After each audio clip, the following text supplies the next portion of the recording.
हमारे चैनल को सब्सक्राइब करें और बेल आइकन दबाएं।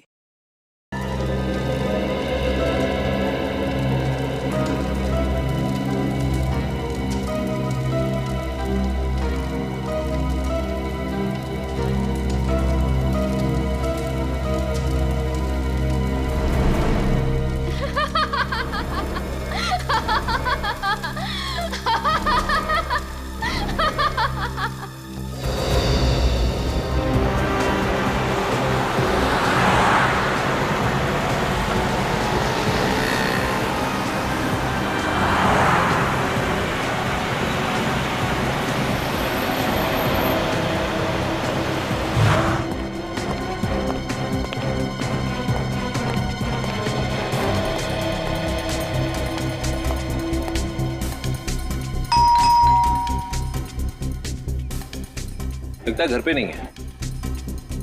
आप एक बार और घंटी बजाने का कष्ट करेंगे?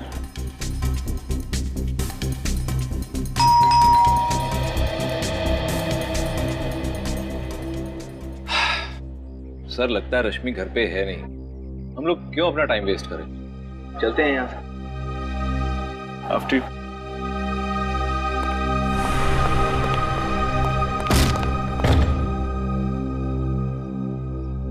बढ़ा दिया काम इसने भी। चल भाई सूरज, यहाँ तेरी नहीं चलेगी।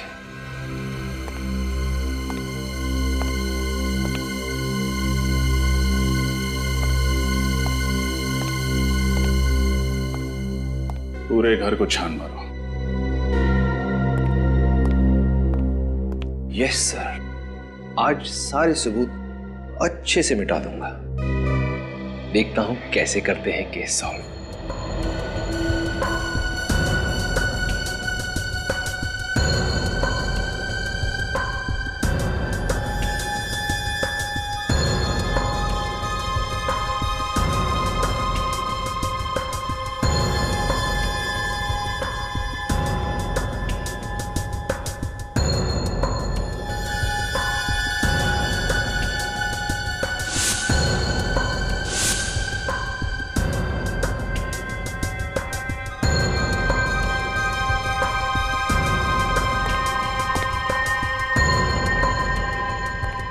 क्या सर, ये सब क्या है?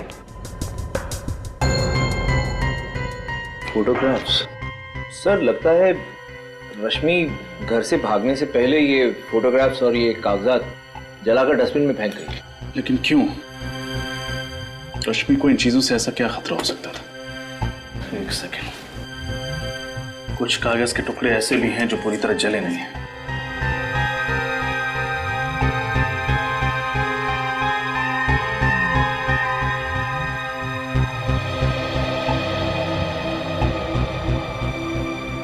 PSY। PSY से क्या शब्द हो सकता है? शायद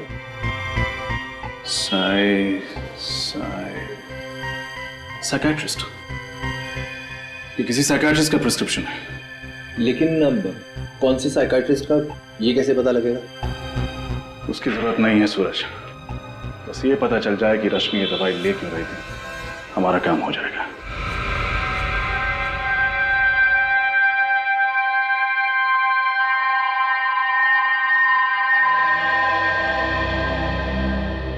ये ड्रग तो स्प्लिट पर्सनालिटी डिसऑर्डर के पेशेंट्स को दी जाती है।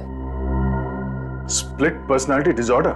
जी हाँ, ये ऐसे पेशेंट्स होते हैं जिनमें दो पर्सनालिटीज होती है, एक जो अपनी खुद की होती है और दूसरी जो अपनी ओरिजिनल पर्सनालिटी से बिल्कुल अलग होती है। यूँ समझो कि एक ही शख्स के अंदर दो इंसान जी रहे हो सकता है कभी कभी दो से ज़्यादा भी इंसान जी रहे हो। डॉक्टर, जब ऐसे पेशेंट्स अपनी पर्सनालिटी बदलते हैं तो क्या करते हैं? ये कुछ भी कर सकते हैं, मगर जब वो अपनी ओरिजिनल पर्सनालिटी में वापस आते हैं तो उन्हें याद ही नहीं रहता कि उन्होंने किया क्या था। मतलब जब पेशेंट पर्सनालिटी ए में होता है तो उसे ये याद नहीं रहता कि पर्सनालिटी बी में उसने क्या किया था, और जब वो पर्सनालिटी बी में होता है तो उसे ये याद नहीं रहता कि पर्सनालिटी ए में उसने क्या किया था। एग्जैक्टली। सर, यानी जब रश्मि ने बकुल का खून किया तब वो रश्मि नहीं थी, कोई और शख्सियत थी। तभी तो जब हमने भी पूछा तो हमें कुछ बताया नहीं, एकदम नॉर्मल बिहेव कर रही थी, क्योंकि उसे याद ही नहीं होगा कि उसने बकुल का खून किया। लेकिन सर, डॉक्टर सालुंखे का कहना है कि बकुल को और उस नौकर को किसी आदमी ने मारा था। लेकिन सर, हमें ये बात भी तो अच्छे से पता है कि उस नौकर का खून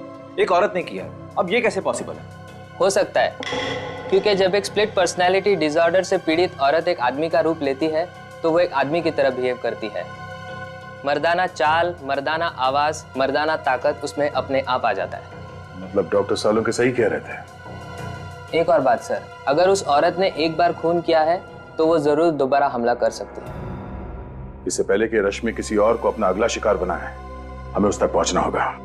श्रेया, एक काम करो, उसका मोबाइल ट्रैक करो और सारे बैंक को इन्फॉर्म कर दो। अगर ये रश्मि अपना क्रेडिट कार्ड स्वाइप करती है तो फौरन हमें खबर कर दें। वो अपना रूप बदल सकती है, सेल नंबर बदल सकती है, क्रेडिट कार्ड तो नहीं बदलेगी। विश्वास नहीं होता कि बकुल जी के खून में रश्मि का हाथ हो सकता। और सर, हैरानी की बात तो यह है कि सालुंके सर अब भी यही मान रहे हैं कि किसी आदमी ने ही बकुल जी और उस नौकर का खून किया है। निखिल, उस साइकेट्रिस्ट ने दया सर को बताया था कि स्प्लिट पर्सनालिटी के लोग, चाहे वो कोई औरत हो या बच्चा, अगर दूसरा रूप धारण करते हैं तो वो उसी की तरह बर्ताव करने लगते हैं। जैसे कोई स्प्लिट पर्सनालिटी का पेशेंट, कोई बच्चा या फिर औरत किसी आदमी का रूप धारण कर ले तो उसके अंदर आदमी जैसी ताकत आ जाती है। यानी जब रश्मि ने बकुल जी का खून किया, उसकी पर्सनैलिटी ने एक आदमी का रूप ले लिया और उसके नाजुक से शरीर में एक मर्द वाली ताकत आ गई। और जब अपने नॉर्मल रूप में आई, यानी कि रश्मि की पर्सनालिटी में आई, तो उसे भी नहीं याद था कि उसने आदमी बनकर बकुल जी का खून कर दिया। फिर तो रश्मि कभी भी अपना रूप बदल सकती है, और अगर उसने ऐसा किया तो उसके आसपास वाले लोगों को जान का खतरा होगा। हाँ अमरीत, इसीलिए तो हम उस कपड़े की दुकान पे जा रहे हैं जहाँ रश्मि ने अपना कार्ड स्वाइप किया। शायद दुकानदार कुछ बता दे कि रश्मि अकेली आई थी या फिर किसी के साथ। एक्सक्यूज मी, कहिए सर, क्या दिखाऊं? वेस्टर्न या इंडियन? हमारे स्टोर में हर वैरायटीज के कपड़े मिलेंगे। हम यहाँ कुछ खरीदने नहीं आए। तो फिर हम लोग सीआईडी से। सीआईडी? क्या बात है सर? एक औरत के बारे में कुछ पूछताछ करनी थी। सर, कौन औरत? उनका नाम है रश्मि और ये उनका क्रेडिट कार्ड नंबर है। जरा चेक करके बताइए कि यहाँ से क्या खरीदने आई थी और किसके साथ है। जी सर, एक मिनट प्लीज।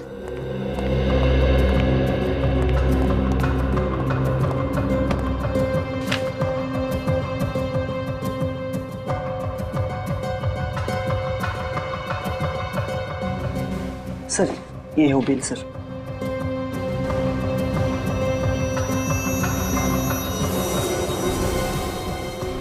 ये क्या?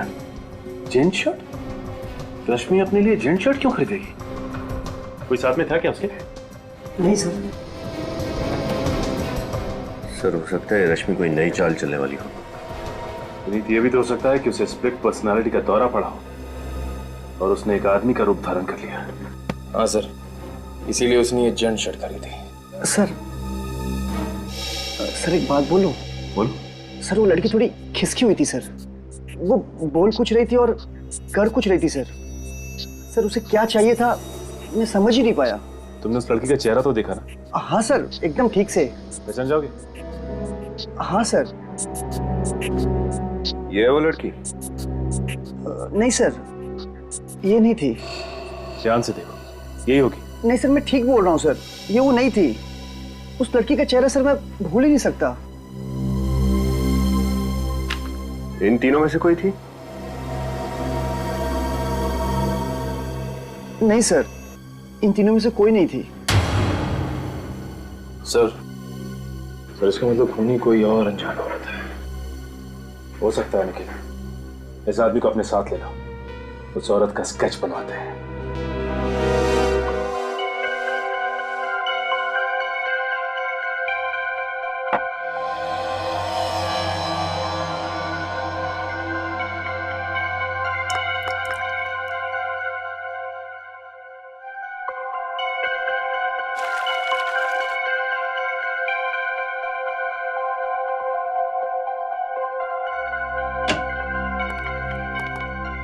सालुंके? हाँ। सॉरी। अरे यार, आज दिन किधर से होगा भाई? एसीपी प्रद्युमन और सालुके को सॉरी? यार, गलती हो गई थी इसलिए सॉरी कह दिया, उसमें क्या हुआ? गलती? कैसी गलती? सालुंके तो कह रहा था ना कि वो खून किसी मर्द ने किया है और हम कह रहे थे कि वो खून किसी औरत ने किया है। तो सही था सालुंके। सही था ना? सही था ना? अरे सही कैसे नहीं होऊंगा बॉस। मेरा अंदाजा कभी गलत नहीं होता, बरसों का एक्सपीरियंस है आफ्टर ऑल। ओए, आधा सही था तू, आधा। आधा सही मतलब? सड़ुंखे, वो जो औरत है ना जिसने खून किया है, वो एक स्प्लिट पर्सनालिटी डिसऑर्डर की मरीज है। उसके जहन में, उसके शरीर में जब भी कोई मर्द घुसता है ना, तो मर्दों वाला बर्ताव करती है। ओह आई सी, इंटरेस्टिंग। बट एनीवे, आधा सही तो हूं ना, तो बॉस इसका मतलब सालूखे को रिटायर होने की तो जरूरत नहीं है ना? क्या करूं, छुटकारा भी नहीं, पाला जो पड़ गया तेरे से। अरे यार, यही तो गलत है तुम्हारा। कब बॉस बन जाते हो, कब दोस्त रहते हो, पता ही नहीं चलता। एनीवे, आज सालूखे लड़ाई के मूड में बिल्कुल नहीं है। भाई आज आप लोगों का मनोरंजन नहीं हो सकता है। अरे सर, ऐसी बात क्यों कर रहे हैं आप? सच कह रहे हैं सर, आप लोग जब झगड़ते हैं ना, तब मनोरंजन नहीं, हमें टेंशन हो जाती है। टेंशन होती। सालू के साथ, हाँ ये देखिए। एक मिनट बस। क्या? ये फोटो। गुड जॉब तारिका। तुम एक काम करो, बाकी के फोटोज भी साफ करो। सर। बॉस मैं तुम्हें कुछ दिखाना चाहता हूं। पंकज, लाइट ऑफ करो जरा।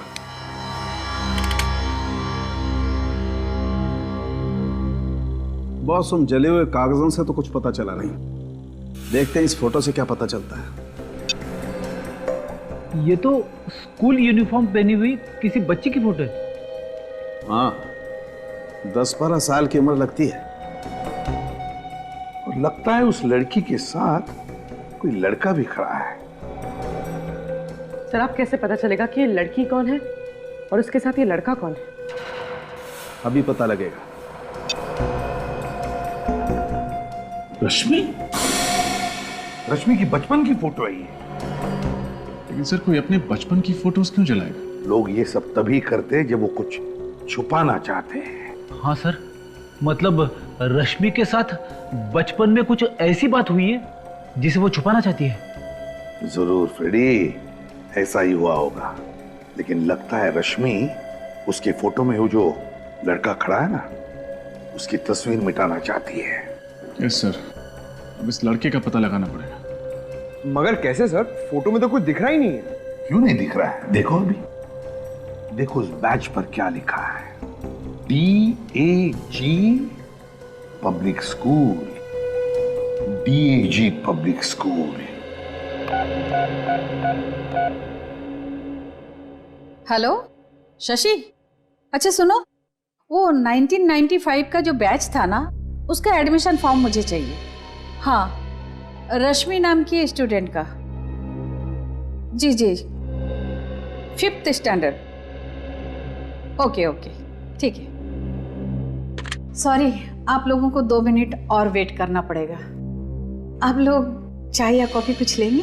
जी नहीं, आप थैंक्स। मैडम ये फाइल।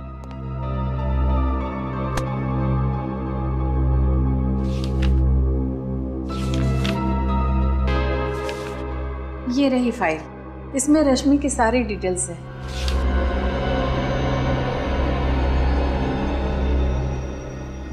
लेकिन इस फाइल से हमें खास जानकारी नहीं मिलने वाली। कुछ और बता सकती हैं आप रश्मि के बारे में? जी नहीं, इस बारे में मुझे और कुछ पता नहीं। एक मिनट सर, मुझे इस लड़की का चेहरा देख के कुछ याद आ रहा है। इसका एक बड़ा भाई था जो फुटबॉल बहुत अच्छी खेलता था। वो हमारे स्कूल की टीम में था। आपको पूरा यकीन है? जी सर। क्या नाम था उसका और कौन सी क्लास में पढ़ता था? सर, नाम और क्लास तो याद नहीं है। हाँ सर, वो इससे 2-3 साल बड़ा था सर। 2-3 साल बड़ा था। ये 1995 की 7वीं और 8वीं क्लास की रिकॉर्ड फाइल लेके आइए प्लीज। वो होठ थोड़ा पतला होगा। सर, ये रश्मि कहीं फेस बदल के तो नहीं गई थी गारमेंट शॉप में? किसी वजह से शॉपकीपर उसे पहचान नहीं पा रहा है। हो सकता है अभिजीत, बिल्कुल हो सकता है। हाँ पंकज। जी सर। ये नीता, निकिता और शिखा तीनों को बुलाया ब्यूरो में? जी सर, श्रेया उन्हें लेके आती होगी। गुड। स्केच रेडी है सर।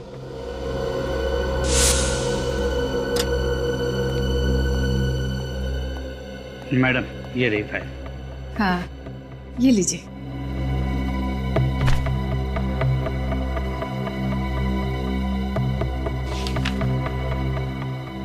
निखिल, रश्मि के घर से जो फोटोग्राफ्स मिली थी वो लाना। सॉरी।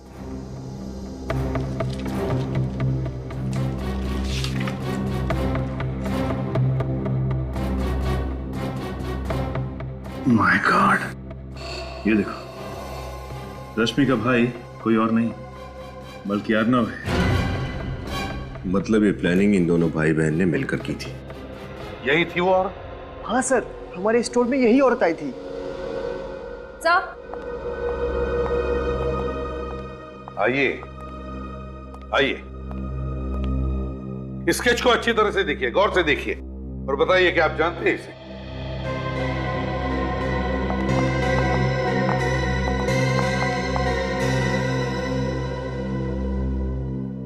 नहीं सर।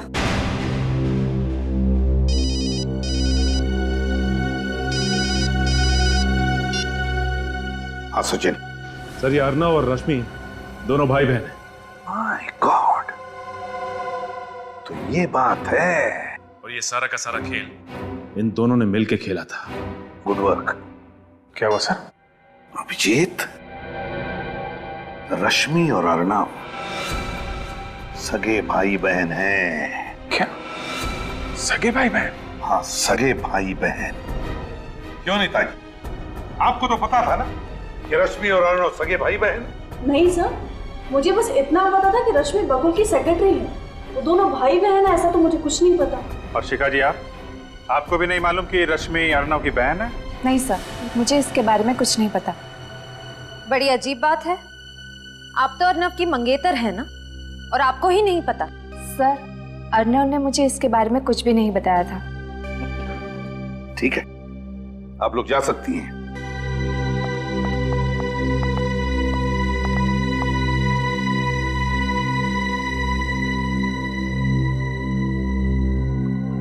अभिजीत,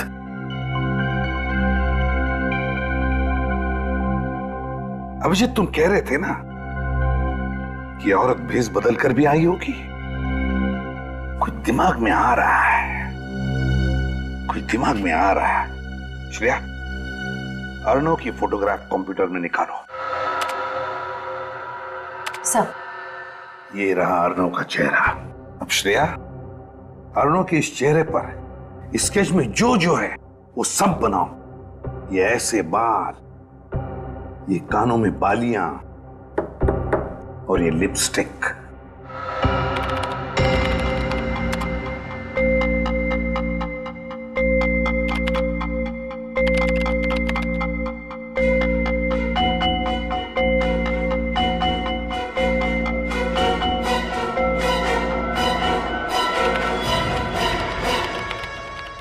ये लो अभिजीत, अर्नव। इसका मतलब रश्मि को नहीं, इस अर्नव को स्प्लिट पर्सनालिटी डिसऑर्डर है सर। हाँ अभिजीत, और हम तो समझ रहे थे कि रश्मि ही खूनी है। याद है वो कपड़े का टुकड़ा जो हमें बकुल के फार्म हाउस से मिला था?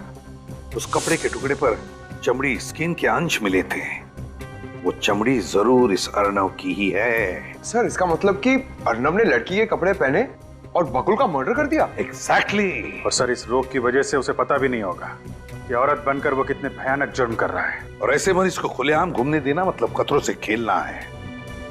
अभिजीत, इस अर्नव के दोनों रूप पूरे शहर में फैला रहा, पूरे शहर में। देखते हैं बचकर जाएगा कहां। सर, अर्नव तो अपने घर पर मिला नहीं, अब कहां ढूंढे उसे? हाँ सर, और उसकी गाड़ी भी उसके बंगलों पर नहीं थी। बच के जाएगा कहाँ? मैंने शहर के सारे चेक पोस्ट और टोल नाके पे खबर कर दी है, सारे पुलिस स्टेशन को भी इन्फॉर्म कर दिया है। इस अर्नव के दोनों रूप के फोटो और रश्मि के फोटोग्राफ्स भी दे दिए हैं। कोई ना कोई कहीं ना कहीं तो जरूर इन दोनों को देखेगा। सर, हो सकता है वो शहर से बाहर निकल गए हों। नहीं श्रेया, टोल नाकों वालों से पता चला है कि अभी तक अर्नव मुंबई से बाहर नहीं गया। सर, ये भी तो हो सकता है कि उसने अपनी गाड़ी कहीं बीच रास्ते में खड़ी कर दी हो और पैदल या किसी और रास्ते से शहर से बाहर निकल गया हो सकता। सर, अर्नव के आसपास के सभी लोगों को उससे बहुत खतरा है। उसकी बीमारी की वजह से वो किसी भी वक्त कुछ भी कर सकता है। हेलो, इंस्पेक्टर दया बोल रहा हूँ। क्या? कहाँ पे? ठीक है, उस पर नजर रखो, हम लोग बस पहुंच ही रहे हैं वहां पे।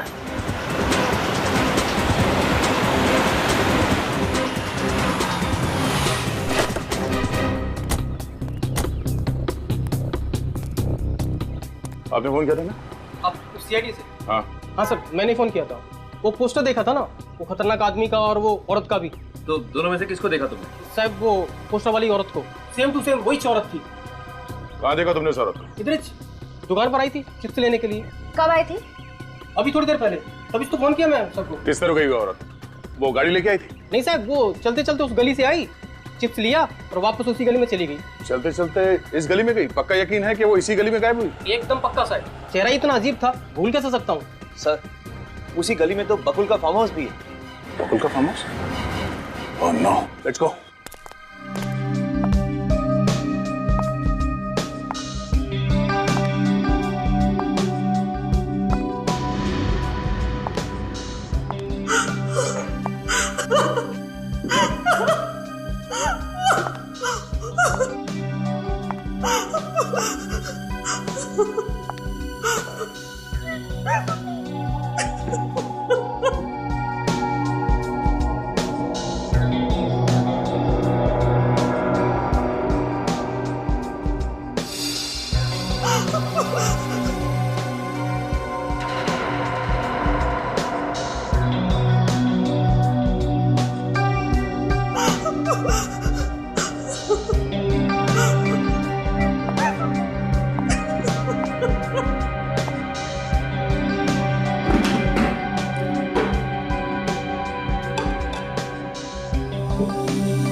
तुम खाओगी?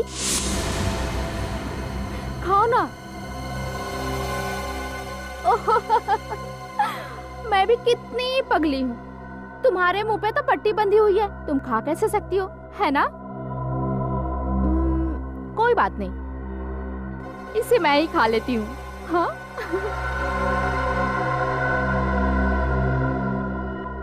लेकिन तुम्हारी आंखें तो खुली है ना, तुम तो मुझे देख सकती हो, आंखों पे पट्टी नहीं है, तो तुम मुझे खाता हुआ देखो।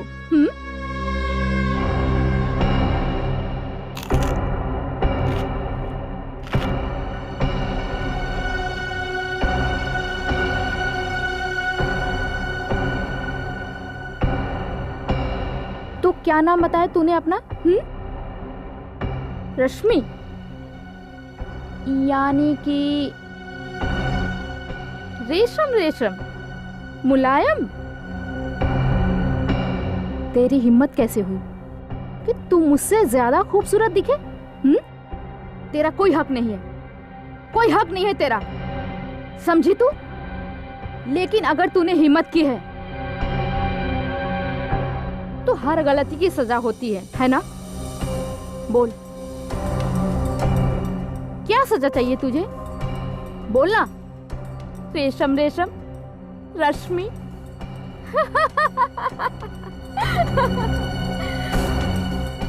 क्या हुआ? दर्द हो रहा है? लेकिन सजा मिलने से पहले मैं तुझे अपना सुंदर नृत्य दिखाना चाहती हूँ। हो जाए?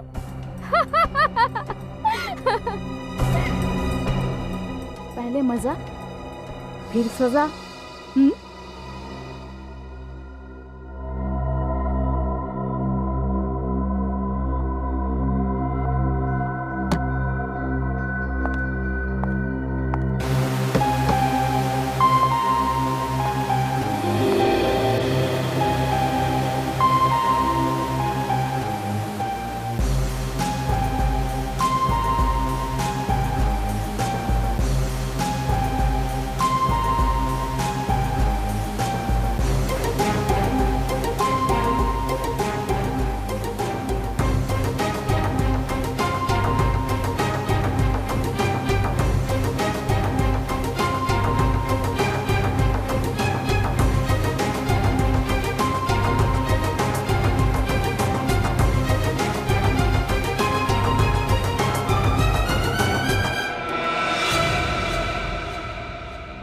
बहुत तरस आता है मुझे तेरे पर, बहुत तरस। पर मैंने अपने आप को समझा लिया है कि दया माया छोड़ दूं और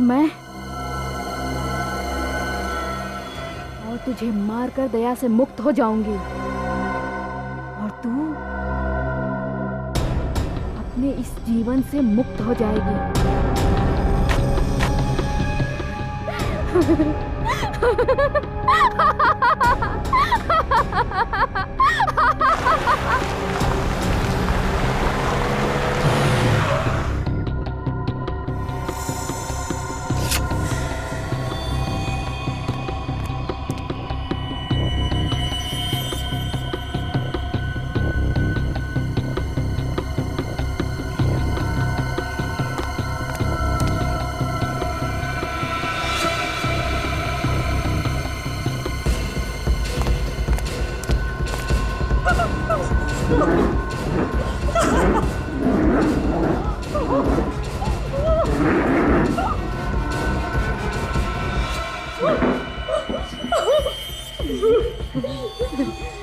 अलविदा, अलविदा। मगर मुझे तेरी बहुत याद आएगी रश्मि।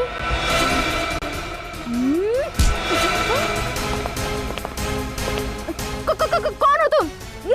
भला कोई किसी औरत को इस तरह पकड़ता है क्या? तुम्हारे घर में माँ बहन नहीं है क्या? छोड़ो, छोड़ो मुझे। सब है। तो फिर छोड़ो ना। ओ भाई साहब, बोलो ना इन्हें, कितना बदतमीज है। छोड़ो।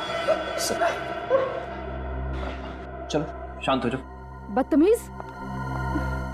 बैठ, शांत हो जाओ। अब मैं आ गया हूं ना, तुम्हें कोई कुछ नहीं कहेगा, समझे? हाँ समझी। बीमार रही है, इस वक्त ही अपने आप को एक औरत समझ रहा है। खून किया है मगर जुर्म का एहसास नहीं से। अजीब बीमारी है सर, ऐसा लगता है जैसे एक ही शरीर में दो लोग हैं। हाँ, जब ये लड़की बन जाता है तो उसे याद नहीं रहता कि जब ये अर्नव था किसने क्या किया था, और जब अर्नव बन जाता है तो लड़की के रूप में क्या किया वो भूल जाता है। रश्मि, तुमने हमसे ये बात क्यों छुपाई कि अर्नव तुम्हारा भाई है? सब मैं डर गई थी। मुझे लगा कि अगर मैंने आपको भैया की बीमारी के बारे में बता दी तो आप इन्हें मुझसे अलग कर देंगे, जेल में डाल देंगे, फांसी दे देंगे। भला इसमें भैया की क्या गलती है कि सब कुछ तो इनकी बीमारी की वजह से हुआ है। तो वैसे सोच भी कैसे सकती हो? तुम्हें पता नहीं था कि ये एक मानसिक रोगी और ऐसे पेशेंट्स को फांसी नहीं होती? और अगर आपने ये बात हमें पहले बता दी होती तो अर्नव का आज इलाज चल रहा होता किसी अच्छे साइकियाट्रिस्ट के पास, और आपकी ये हालत नहीं होती। सर, मैंने भैया का इलाज करने की बहुत कोशिश की मगर ये मानने को तैयार ही नहीं कि ये बीमार है। ये बात तुम्हें समझना चाहिए रश्मि। एक स्प्लिट पर्सनालिटी डिसऑर्डर का पेशेंट तो यही कहेगा ना, उसे तो कुछ याद ही नहीं रहता। सर, इसी डर की वजह से मैं भैया से अलग रहने लगी। भैया कुछ भी कर सकते हैं। अभी आपने देखा ना, अगर आप लोग वक्त पर नहीं आते तो ये तो मुझे मार ही डालते। मुझे नहीं पता था सर कि मेरे जाने के बाद भैया की हालत इतनी बिगड़ जाएगी। तुम चिंता मत करो, किसी अच्छे साइकियाट्रिस्ट को दिखा के अर्नव का इलाज करवाएंगे। अर्नव बीमार है, बुरा नहीं, ठीक हो जाएगा। सूरज, एम्बुलेंस बुलाओ।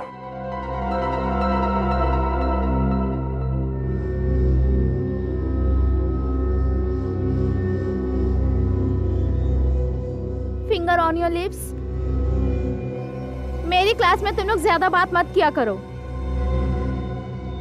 और मैं जो सिखा रही हूँ उसे ध्यान से देखो, समझो, वरना एग्जाम कैसे पास करोगे तुम लोग? हाँ, A2 + B2 इज। कमरे में कोई भी नहीं, मगर उसे लग रहा है कि कमरे में बहुत सारे स्टूडेंट्स हैं और वो गड़बड़ कर रहे हैं। अर्नव की तबीयत बिगड़ती जा रही है।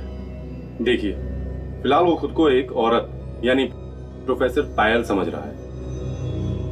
डॉक्टर साहब, मुझे पता है इस बीमारी को ठीक करना बहुत मुश्किल है, लेकिन वक्त चाहे जितना भी लगे आप अर्नव को ठीक करने की कोशिश कीजिए। और एक रिक्वेस्ट है, अर्नव को एक अलग से कमरे में रखिएगा। मेरे कहने का मतलब है। सर, आप चिंता ना करें, हम जानते हैं कि ऐसी स्थिति में वो औरों के लिए खतरा बन सकता है, इसलिए हमने अर्नव को एक अलग वार्ड में सुरक्षित रखने का बंदोबस्त किया है। डॉक्टर साहब, ये बताइए कि इसकी तबीयत कब तक ठीक हो सकती है? मेरा मतलब है, ये अपनी पर्सनालिटी में कब तक वापस आ सकता है? बताना मुश्किल है और मैं इसके ठीक होने की कोई गारंटी भी नहीं दे सकता। 6 महीने, साल भर, 2 साल, सब डिपेंड करता है कि वो ट्रीटमेंट के साथ कितना रिस्पॉन्ड करता है।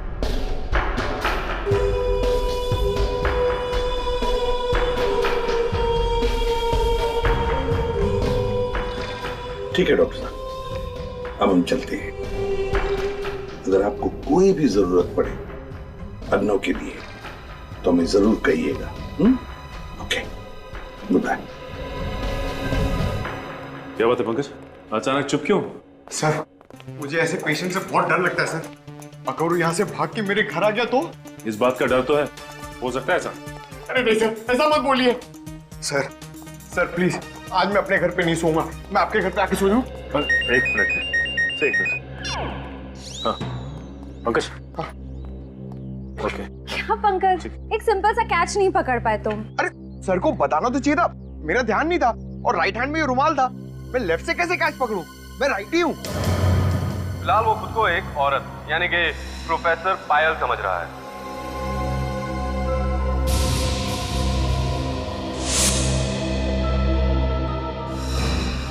माय गॉड सचिन, ये अर्नव बीमारी का नाटक कर रहा है, बीमार नहीं है वो।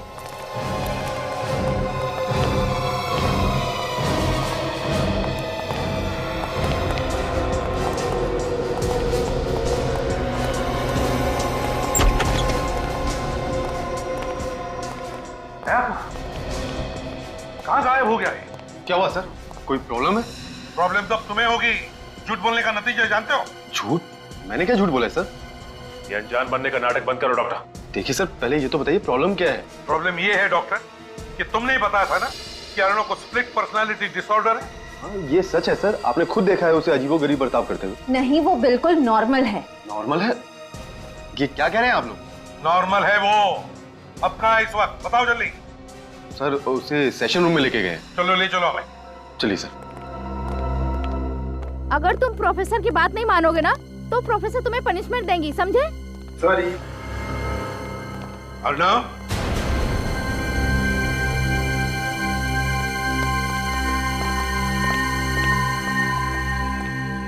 आजकल के बच्चे, बाप रे बाप। नमस्ते टीचर जी।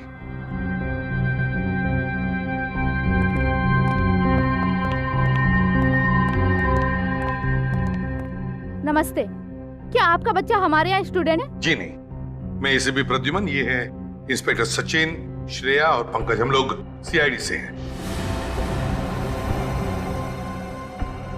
सीआईडी? जी हाँ, सीआईडी। वैसे आपका नाम क्या है टीचर जी? पायल। पायल। पायल, पायल तुम्हें पता है हम यहाँ किस लिए आए? हाँ, मुझे पता है आप लोग यहाँ क्यों आए हैं। तब तो तुम ये भी जानती होगी कि तुमने क्या क्या किया है। हाँ हाँ, मैंने ही बकुल को मारा है, मैंने उसका खून किया है। सब याद है। लेकिन सर एक बात समझ में नहीं आ रही कि अगर खून इन्होंने किया है तो बकुल के खून का इल्जाम अर्नव ने अपने सर पे क्यों ले लिया? हाँ, क्यों किया अर्नव ने ऐसा? हाँ? अर्नव? ये अर्नव कौन है? मैं अर्नव को नहीं जानती हूँ। ये सब छोड़िए पायल जी, ये बताइए कि बकुल का खून कैसे किया आपने? चाकू मारकर। और जब चाकू मारा तब बकुल कहाँ था? उसके फार्म हाउस पे। तो उसके फार्म हाउस पर तुम गई कैसे? पीछे के दरवाजे से। फार्म हाउस पर पहुंची कैसे? इतने दूर है वो फार्म हाउस? गाड़ी से। गाड़ी का कलर? Red, black. तो फार्म हाउस के अंदर जाते ही तुमने बकुल पर वार कर दिया? नहीं, मैं वार करने वाली ही थी, लेकिन मुझे जब पता चला कि जिस आदमी को मैं मारने जा रही हूँ वो बकुल नहीं है, दरअसल कोई और आदमी है, तो मुझे टेंशन आ गया और मैंने बस यही सोचा कि उस आदमी को बेहोश कर दूं। कैसे बेहोश किया? डंडा मार के। तुम जानती थी उस अनजान आदमी को? नहीं, मैं उस आदमी का चेहरा नहीं देख पाई। कैसे देख पाती, अंधेरा जो था। और खून करने के बाद क्या किया तुमने? मैं खिड़की से भागी और बंगलों के पीछे सुनसान घर की छत पे वो कपड़ों से भरा बैग फेंक दिया मैंने। मतलब अपनी गाड़ी में नहीं गई तुम? नहीं। फिर तो आपकी गाड़ी वहीं पे खड़ी होनी चाहिए थी। लेकिन सर, हमें तो वहां कोई कार नहीं मिली। चोरी हुई होगी, वो तुम पता लगा ही लेंगे। बकुल को क्यों मारा तुमने? हाँ, धोखेबाज था वो। कैसा धोखा दिया? पहले उसने नीतिका से शादी की, फिर बिना बताए उसने नीता से भी शादी कर ली और नीता के सारे पैसे ऐड कर उसने मुझे अपने प्यार के चंगुल में फंसाया। और फिर उस राक्षस बकुल ने रश्मि के साथ चक्कर चलाना शुरू कर दिया। बकुल और रश्मि? हाँ, उन दोनों का चक्कर था। लेकिन तुम्हें पता कैसे चला कि बकुल अपने फार्म हाउस पर है? हाँ, उस मीटिंग के बारे में तो सिर्फ अर्नव को पता था। मैं उस पर नजर रख रही थी। अर्नव पर? ये अर्नव कौन है? मैं अर्नव को नहीं जानती हूँ, मैं बकुल का पीछा कर रही थी। पायल जी अब रहती कहाँ है? मलाड। और काम क्या करती है? आखिर मैं प्रोफेसर हूँ, मैथ प्रोफेसर। और माता पिता कहाँ है? माँ बाप बचपन में ही मर गए थे, मैं अनाथ हूँ। अब तो मैं भी उनके पास चली जाऊंगी। आप लोग मुझे फांसी जो दे दोगे। अरे नहीं नहीं पायल जी, बकुल का खूनी तो मिल गया। मतलब? बकुल का खून तुमने नहीं किया है, अर्नव ने किया है, अर्नव ने। कौन अर्नव? ये अर्नव क्या लगा रखा है? मैं किस अर्नव को नहीं जानती हूँ। पायल, अर्नव वही है जिसे तुमने फार्म हाउस में बेहोश किया था। वो भी बकुल को मारने के लिए वहां पहुंचा था, लेकिन तुम वहां पहुंच गई और उसी का फायदा उठाकर उसने असली चाकू से उस पर वार किया। लेकिन उसने एक गलती की।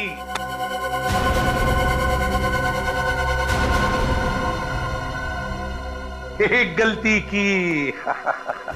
कैसी गलती? वही गलती जो अभी तुमने की। पायल उल्टे हाथ का इस्तेमाल करती है, लेफ्टी है वो। और अर्नव राइट हैंडेड है, राइट हैंडेड, दाहिने हाथ का इस्तेमाल करता है वो।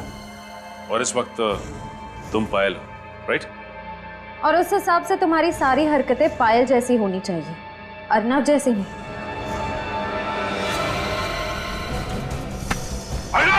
रुक जाओ! अर्नव! रुक जाओ! रुक जाओ!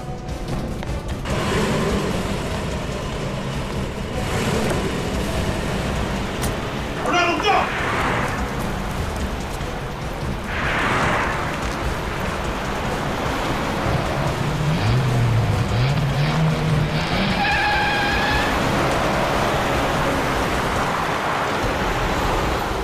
हो रही हूँ जंपर के आगे।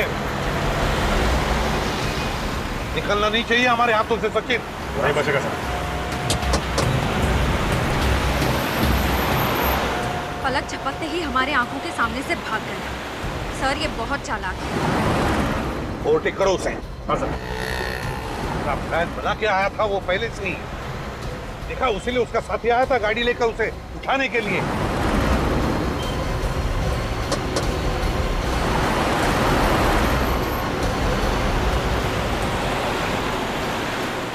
सीआईडी की गाड़ी पास में आ गई है। फटाफट भगाओ। अरे ये लोग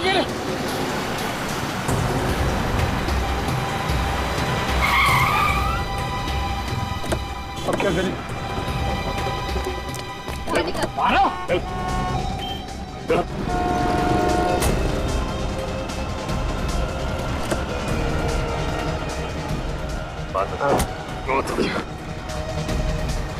सर, रश्मि।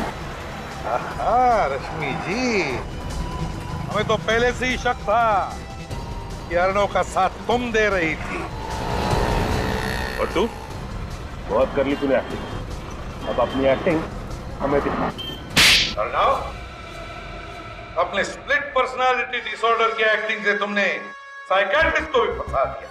वाह, कहां से सीखी तुमने ये एक्टिंग?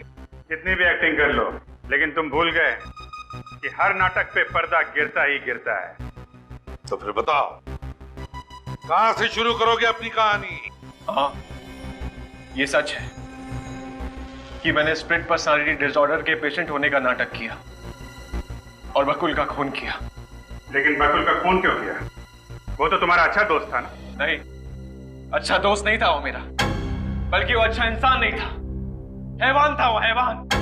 क्यों? ऐसा क्या किया था बकुल ने? उसने मेरी बहन की जिंदगी बर्बाद कर दी। रश्मि की जिंदगी बर्बाद कर दी? कैसे?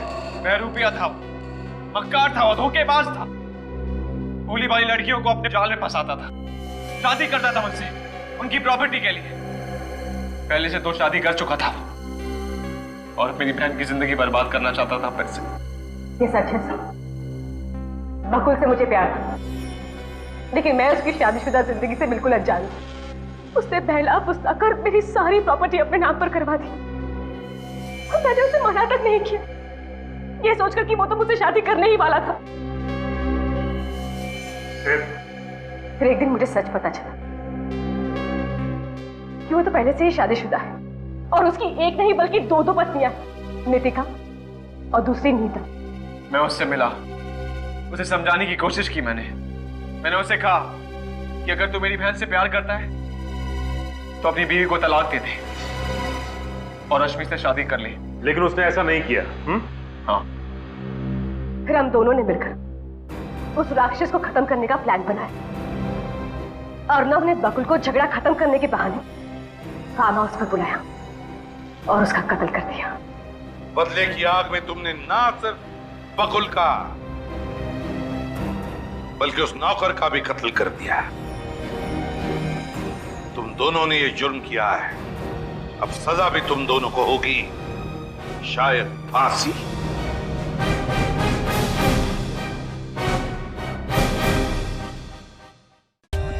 For more updates, subscribe to our channel, click the show links and enjoy watching the videos.